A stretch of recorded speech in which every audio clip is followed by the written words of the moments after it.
So today we're replacing the alternator in this 96 Lexus LS400. Let's check it out. And our first step is we're gonna just pop this piece off. It just pops off, and then you got a 10mm sitting right there. And then we're just gonna wiggle this guy. He'll lift on up and set him out of our way. And then we're gonna remove our drive belt. It's got a 14mm thing right there, and that's your tensioner. And we just grab this guy, spin him left, and that'll loosen the tension. You can see there on the belt, tension's loose. Then we'll just slip them off. And next thing we'll do, go ahead and raise the car from the passenger side and get you a jack stand.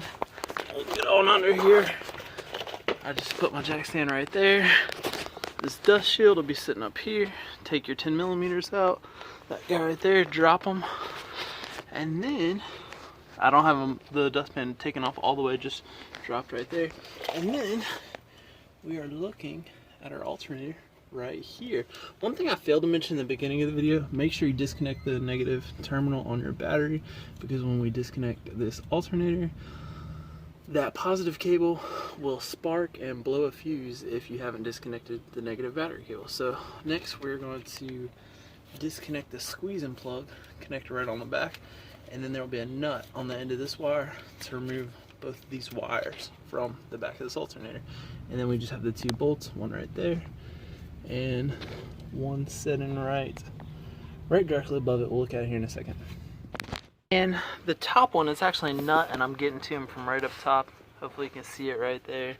A squeeze by, yeah, you should be able to see it right there. So that is how I'm getting to that top nut, and then we'll get to the rest from the bottom. All right, and I've got my alternator hanging down now. And one thing, there's two 10mm right here and right here holding this, what is like a power steering line or AC line in. So you're gonna want to take that out too. And then we'll see, I'll just grab this guy, he'll come right down. And you can see I've disconnected that connector right there. I waited to disconnect the wires until I got it, until this point, because it was a little bit easier. And of course you got a 12 or a 13mm there. Unbolt it, and as we can see, this guy just drops right out. So that's it.